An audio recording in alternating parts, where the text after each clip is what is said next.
तो बच्चों आज से हम नेक्स्ट हेडिंग शुरू करेंगे, the French revolution and the idea of the nation.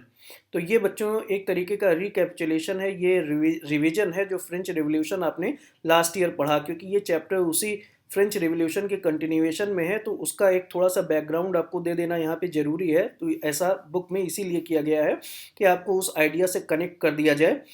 तो यहाँ पे क्या कह रहा है कि the first clear expression of nationalism came with the French revolution in 1789 कि 1789 में, जैसा कि आप जानते हैं कि फ्रेंच रिवॉल्यूशन हुआ, तो उसी के साथ नेशनलिज्म का पहला एक्सप्रेशन, नेशनलिज्म की पहली फीलिंग उसी के साथ दुनिया के सामने आई। तो इससे पहले तक आपको पता है कि France, as you would remember, was a full-fledged territorial state in 1789 under the rule of absolute monarch। तो उससे पहले 1789 के पहले, जैसा कि आप जानते हैं कि फ्रांस जो है एक फुल फ्लेज्ड टेरिटोरियल स्टेट था, कि अपने आप में ये एक पूर्ण राज्य था 1789 के पहले तक। और इसके ऊपर कौन रूल करता था? एक absolute monarch, monarch means king, एक एब्सोल्यूट किंग इसके ऊपर रूल करता था, जिसका नाम लुई 16 था। तो 1789 में आपको ये स्टोरी याद होगी कि 1789 में जब फ्रेंच रिवॉल्यूशन हुआ, तो उसके बाद में फिर 1793 के आसपास लुई 16 को गिलेटिन कर दिया गया और इस तरीके से उसका अंत हुआ। और उसके बाद फिर बहुत सारी चीज़ें हुई, फिर होते करते ये 1799 के आसपास ये फ्रेंच रिवॉल्यूशन का एंड माना जाता है। तो उससे पहले एक एब्सोल्यूट मोनार्क के अंडर में फ्रांस जो है वो एक फुल फ्लेज्ड टेरिटोरियल स्टेट था। The political and constitutional changes that came in the wake of French revolution, कि फ्रेंच रिवॉल्यूशन के परिणाम स्वरूप जो भी पॉलिटिकल और कॉन्स्टिट्यूशनल चेंजेस आए, फ्रेंच रिवॉल्यूशन के परिणाम स्वरूप जो भी चेंजेस आए, led to the transfer of sovereignty. Sovereignty means power, इसको सॉवरेंटी पढ़ेंगे कि इसकी वजह से जो ट्रांसफर ऑफ पावर हुआ वो इस प्रकार हुआ कि मोनार्की के हाथों पावर निकल करके to a body of French citizens, French citizens की एक बॉडी के पास में चली गई, कि जो राजा के हाथ में जो शक्ति थी वो राजा के हाथ से निकल करके फ्रेंच सिटीजन्स के हाथ में चली गई। तो इसमें ये काफ़ी लंबा प्रोसेस है, इसको आपने देखा भी कि किस तरीके से वहाँ पे पावर जो है वो डायरेक्टरी के हाथ में आई, जो कई लोगों का एक ग्रुप था। उसके बाद फिर डायरेक्टरी में आपस में एग्रीमेंट नहीं था, जिसकी वजह से डायरेक्टरी में फूट पड़ने लगी, और उसके बाद फिर इन वीकनेसेस का फ़ायदा उठा करके वहाँ पर जो है वो नेपोलियन ने कब्जा कर लिया। और फिर नेपोलियन जो है वो एक बार दोबारा से एब्सोल्यूट मोनार्क बनने की तरफ आगे बढ़ गया। तो ये सब सारी चीज़ें आपने देखी हैं, उसी का एक रिकैपिचुलेशन आप यहाँ पे देखेंगे। तो यहाँ पे जो बात कही जा रही है वो ये कि फ्रेंच रिवॉल्यूशन के बाद जो है वो ट्रांसफर ऑफ सॉवरेंटी यानी कि ट्रांसफर ऑफ पावर हुआ मोनार्की से to a body of French citizen. The revolution proclaimed that it was the people who would henceforth constitute the nation and shape its destiny। तो कहा जा रहा है कि द रेवोल्यूशन प्रोक्लेम्ड, यानी कि रेवोल्यूशन में इस बात का ऐलान किया गया। प्रोक्लेमेशन का मतलब कि अनाउंसमेंट करना किसी चीज़ का, ऐलान करना किसी चीज़ का। तो रेवोल्यूशन ने इस बात को डिक्लेयर किया कि अब जनता, पीपल की जो जनता है वो कॉन्स्टिट्यूट करेगी, वो बनाएगी, वो निर्धारित करेगी नेशन के शेप और इसकी डेस्टिनी को, नेशन के शेप और इसके भाग्य को।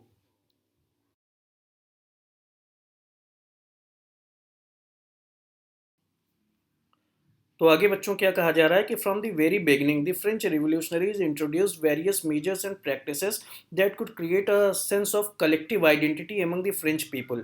कि फ्रॉम द वेरी बिगनिंग का मतलब कि शुरुआत से ही जो फ्रेंच रिवोल्यूशनरीज थे, जो फ्रांस के क्रांतिकारी थे, जो वहाँ के रिवोल्यूशनरी पीपल थे, जो वहाँ के रेबल्स थे, उन्होंने कुछ ऐसी आइडियाज़ और कुछ ऐसे मेजर्स इंट्रोड्यूस किए, कुछ ऐसी प्रैक्टिसेस उन्होंने इंट्रोड्यूस की कि जिससे एक कलेक्टिव आइडेंटिटी का सेंस लोगों के अंदर, फ्रेंच पीपल के अंदर प्रोड्यूस किया जा सके। कलेक्टिव आइडेंटिटी का मतलब कि लोग अपने आप को एक दूसरे के साथ जुड़ा हुआ देखें, कि उन्होंने कुछ इस तरीके की आइडियाज़, कुछ इस तरीके की भावनाएं लोगों के अंदर कम्युनिकेट की, कि जिससे फ्रांस के लोग जो है वो एक दूसरे के साथ जुड़ें, उनको एक दूसरे के साथ में जोड़ने के लिए उन्होंने कोशिश की। क्योंकि रेवोल्यूशन तभी सक्सेसफुल हो सकता था जब उसमें ज़्यादा से ज़्यादा लोगों की भागीदारी हो। तो ये बात कही जा रही है कि द आइडियाज़ ऑफ ला पैट्री, यानी कि फादर लैंड, की ये लैंड जो है वो फादर का लैंड है, कि द आइडियाज़ ऑफ ला पैट्री एंड ली सिटोइन और सिटीजन्स, और जो इसके सिटीजन्स हैं उन्हें इसकी देखभाल करनी है, इस फादरलैंड की। इस तरीके की आइडियाज़ को प्रोपिगेट किया गया लोगों के बीच में। Emphasize the notion of a united community enjoying equal rights under a constitution. तो इसके साथ ही इस बात की भी एम्फेसिस दी गई, इस बात पर भी जोर दिया गया कि जो लोग हैं वो यूनाइटेड होकर के रहें और उनको इक्वल राइट्स मिले अंडर अ कॉन्स्टिट्यूशन, कि अभी तक एब्सोल्यूट मोनार्की थी, वो एब्सोल्यूट मोनार्की हटा करके एक कॉन्स्टिट्यूशन लाया जाए और उस कॉन्स्टिट्यूशन के अंतर्गत सभी को समान अधिकार मिले। अ न्यू फ्रेंच फ्लैग, एक नया फ्रेंच फ्लैग भी डिजाइन किया गया जो कि एक ट्राइकलर था, और इसको यूज किया गया जो पुराना फ्लैग था जिसका नाम था रॉयल स्टैंडर्ड। रॉयल स्टैंडर्ड उस फ्लैग का नाम था, तो उसको हटा करके और उसके जगह पर एक नया ट्राइकलर फ्रेंच फ्लैग भी इंट्रोड्यूस किया गया, कि ताकि लोगों की भावनाओं को नए सिरे से ऑर्गेनाइज किया जा सके, नए सिरे से उसको शेप किया जा सके।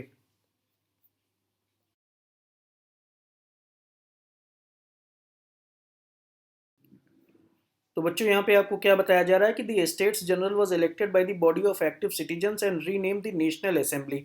तो जिसका नाम पहले स्टेट्स जनरल हुआ करता था, अब उसका नाम नेशनल असेंबली कर दिया गया था।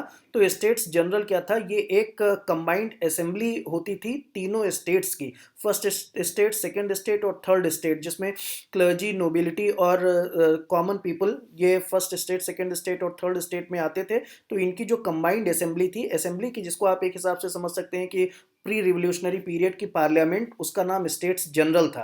तो इसमें प्री रिवोल्यूशनरी पीरियड में तीनों स्टेट से मेंबर्स चुन करके इसमें जाते थे। तो अब इसका नाम बदल करके नेशनल असेंबली कर दिया गया था और इसको एक्टिव सिटीजन्स चुनते थे। एक्टिव सिटीजन्स कौन, कि जिनको वोट देने का राइट था।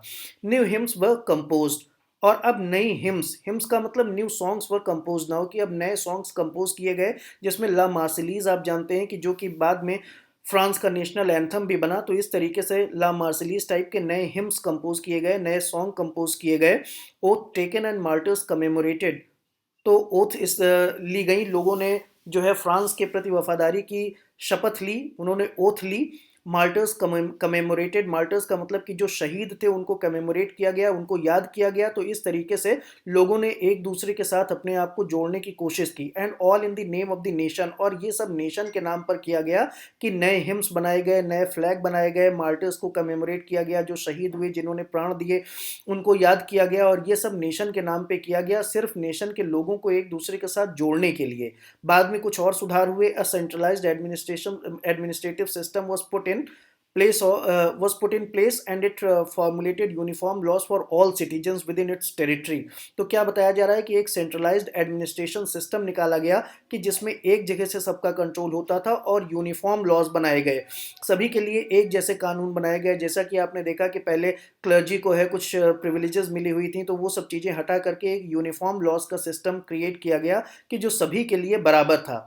Internal customs and duties and dues were abolish. तो आपको क्या बताया जा रहा है कि जो इंटरनल कस्टम ड्यूटीज और ड्यूज थे, जो टैक्सेस थे, उनको एबॉलिश किया गया। और uniform system of weight and measure, कि जो यूनिफॉर्म सिस्टम वेट और मेजर का था, कि सभी जगह वेट और मेजरमेंट एक बराबर से हो, इसके लिए एक यूनिफॉर्म सिस्टम लाया गया। तो ये क्रेडिट फ्रांस को ही जाती है, कि जो आज के टाइम में हम मॉडर्न यूनिट्स देखते हैं वेट और मेजरमेंट की, वो फ्रांस से ही ओरिजिनेट हुई हैं। तो ये चीज़ें लाई गई, कि ताकि एक यूनिफॉर्म सिस्टम ऑफ वेट और measurement, uniform system of laws हर किसी के लिए रहे, सभी को बराबर के एक जैसे कानून का सम्मान करना रहे, और सभी लोग एक जैसे वेट और मेजरमेंट के सिस्टम को फॉलो करें। तो इस तरीके के कुछ रिफॉर्मेटिव मेजर्स भी लाए गए। रीजनल डायलेक्ट्स वर डिस्करेज्ड, रीजनल डायलेक्ट्स जो थी, जो लोकल लैंग्वेजेस थी, डायलेक्ट मीन्स लोकल लैंग्वेजेस, उनको डिस्करेज किया गया, उनको बोलने पर पाबंदियां लगाई गई। और फ्रेंच, जो कि पेरिस में बोली बोली जाने वाली लैंग्वेज थी, उसको पूरे फ्रांस की लैंग्वेज के रूप में स्वीकार किया गया। तो इस तरीके से ये जो है पूरे फ्रांस की एक कॉमन लैंग्वेज हो गई, फ्रेंच।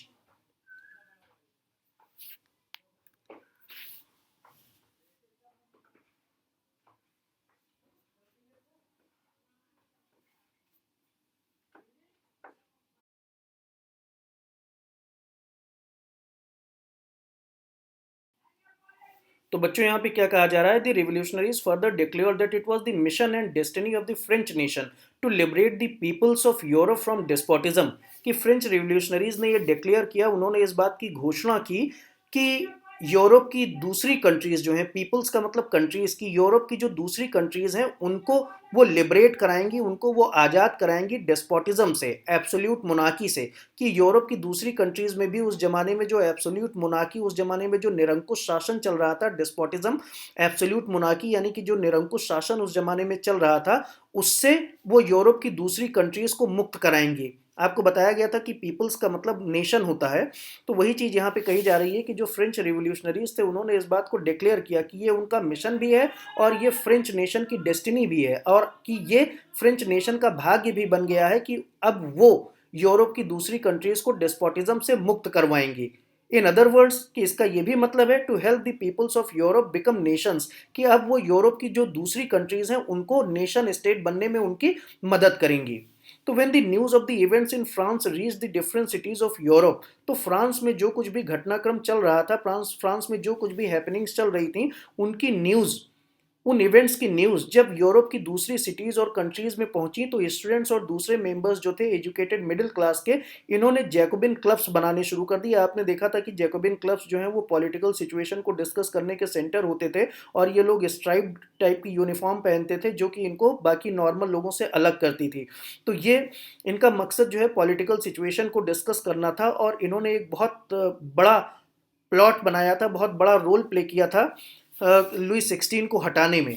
तो इन्होंने अपनी एक्टिविटीज शुरू की। Their activities and campaigns prepared the way for the French armies which moved into Holland, Belgium, Switzerland and much of Italy in 1790। तो ये जो जैकोबिन क्लब के जो मेंबर्स थे, इनकी एक्टिविटीज और इनकी कैंपेन ने इस बात के लिए रास्ता बनाया कि फ्रेंच आर्मीज वो हॉलैंड, बेल्जियम, स्विट्जरलैंड वगैरह में, इटली वगैरह में जाएंगी और वहाँ पे फ्रेंच रिवॉल्यूशन के आइडियाज़ को प्रोपेगेट करेंगी।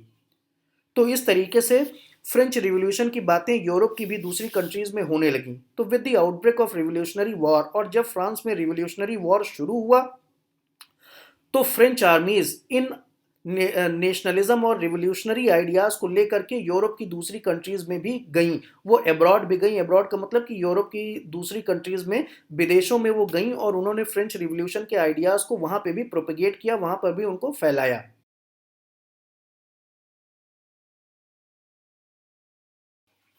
तो बच्चों यहाँ आपको आगे क्या बताया जा रहा है कि with in the wide swathe of territory that came under his control, Napoleon said about introducing many of the reforms that he had already introduced in France. तो यहाँ पे बच्चों डायरेक्टली आपको, चूंकि ये पूरे फ्रेंच रिवॉल्यूशन को समराइज किया जा रहा है, तो हर एक चीज़ को बहुत डिटेल में नहीं बताया गया है। डायरेक्टली यहाँ पे अब नेपोलियन की बात हो रही है, लेकिन थोड़ा सा आपको ये याद होगा कि किस तरीके से वहाँ पे एब्सोल्यूट मोनार्की थी, और बाद में जब एब्सोल्यूट मोनार्की खत्म हुई, तब ये देखा गया कि अगर एक आदमी के हाथ में शासन होता है तो उससे उसका मिसयूज़ हो सकता है, पावर्स का मिसयूज़ हो सकता है, और इस वजह से एक आदमी के हाथ से शासन को लेकर के 5 पीपल की एक डायरेक्टरी बनाई गई थी। एक डायरेक्टरी बनाई गई थी जिसमें 5 पीपल थे, 5 लोग थे, लेकिन इनमें भी आपसी फूट थी, आपस में एक दूसरे को लेकर के अंडरस्टैंडिंग नहीं थी, और इन चीज़ों का फ़ायदा उठा करके नेपोलियन वहाँ पे दोबारा से राजा बन गया था। नेपोलियन दोबारा वहाँ पे अपना इन्फ्लुएंस एक्सर्ट करने में कामयाब रहा था। तो ये बात किस तरीके से नेपोलियन रूल में आया, ये बात आपको बताई गई। तो यहाँ पे क्या कहा जा रहा है कि जब फ्रेंच आर्मीज यूरोप में घुसने लगी और यूरोप के बहुत सारे इलाकों को उन्होंने कब्जा करना शुरू कर दिया, तो नेपोलियन ने वहाँ पर भी, यानी कि यूरोपियन इलाकों में भी, नेपोलियन ने उन रिफॉर्म्स को इंट्रोड्यूस करना शुरू किया जिसको किसी ज़माने में उसने फ्रांस में इंट्रोड्यूस किया था। तो वही चीज़ इसमें कही जा रही है कि with in the wide swathe of territory, wide swathe of territory, swathe का मतलब पट्टी, कि टेरिटरी की वो पट्टी जो यूरोप में थी और जो नेपोलियन के कंट्रोल में थी, वहाँ पर नेपोलियन ने उन रिफॉर्म्स को इंट्रोड्यूस करना शुरू किया। यानी कि जो इलाके की जो पट्टी नेपोलियन के कंट्रोल में थी यूरोप में, उन इलाकों में नेपोलियन ने उन रिफॉर्म्स को इंट्रोड्यूस करना शुरू किया जिसको उसने पहले ही फ्रांस में इंट्रोड्यूस कर रखा था।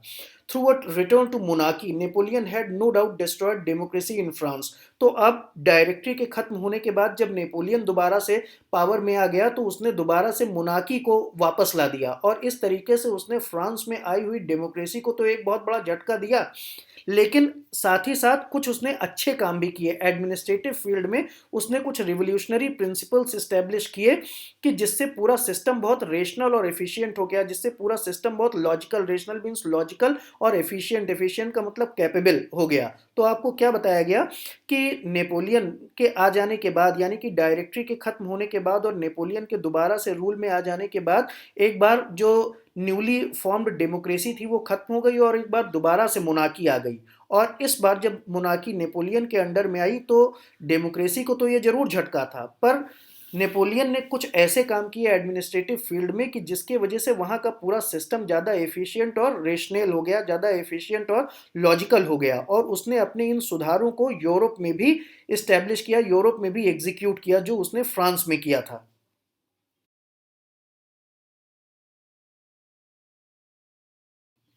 आगे देखिए बच्चों, आपको नेपोलियनिक रिफॉर्म के बारे में बताया जा रहा है, द सिविल कोड ऑफ 1804। आप इसको लास्ट ईयर भी पढ़ चुके हैं कि usually known as Napoleonic code. तो इस सिविल कोड को नेपोलियनिक कोड भी कहा जाता था। तो इसमें क्या सुधार किए गए कि डिड अवे, कि इसने जो है समाप्त कर दिया, डिड अवे का मतलब समाप्त कर दिया, all the privileges based on birth, कि जन्म पर आधारित जो प्रिविलेजेस थी उनको समाप्त कर दिया गया। कि जैसे जो है क्लर्जी और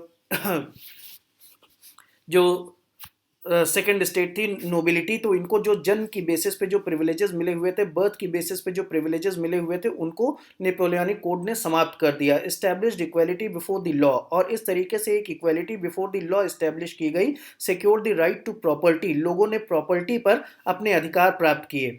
the code was exported to the regions under French control, और ये जो नेपोलियनिक कोड था इसको एक्सपोर्ट किया गया यूरोप के भी उन इलाकों में जो फ्रेंच कंट्रोल में थे, जिसमें से खास करके द डच रिपब्लिक, जिसको हम नीदरलैंड, आज के टाइम का नीदरलैंड जानते हैं, इसको प्री रिवोल्यूशनरी पीरियड में डच रिपब्लिक के नाम से जाना जाता था। तो ये नीदरलैंड है। तो नीदरलैंड में, स्विट्जरलैंड में, इटली में, जर्मनी में ये नेपोलियनिक कोड को एक्सपोर्ट किया गया, यानी कि नेपोलियनिक कोड के हिसाब से वहां पे भी सिस्टम्स बनाए गए।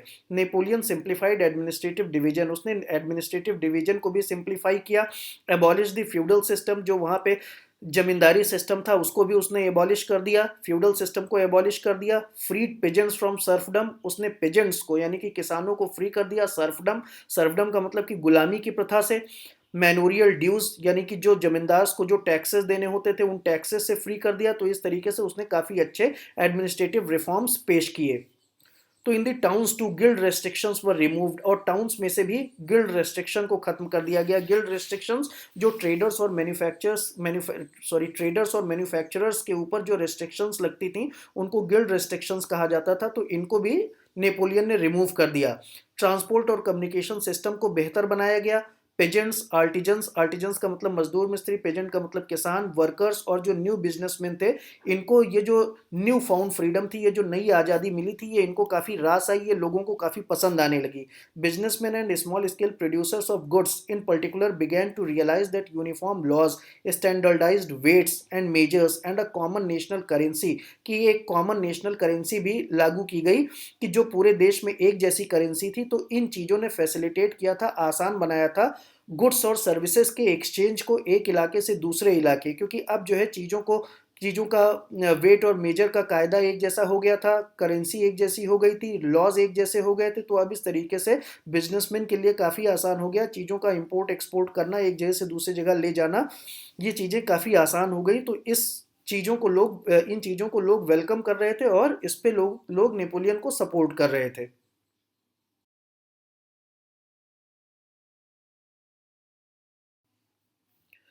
तो बच्चों यहाँ पे आपसे क्या बताया जा रहा है इस लास्ट पैरा में, इस हेडिंग के, कि however in the areas conquered the reactions of the local population to French rule were mixed, कि वो इलाके, यूरोप के वो इलाके जिन पे फ्रेंच आर्मीज ने कैप्चर किया था, उन इलाकों में जो लोकल पीपल थी, जो वहाँ की लोकल पॉपुलेशन थी, उसका रिएक्शन मिक्स था फ्रेंच रूल की तरफ। कुछ लोग इसको अच्छा कहते थे, कुछ अच्छा नहीं भी कहते थे।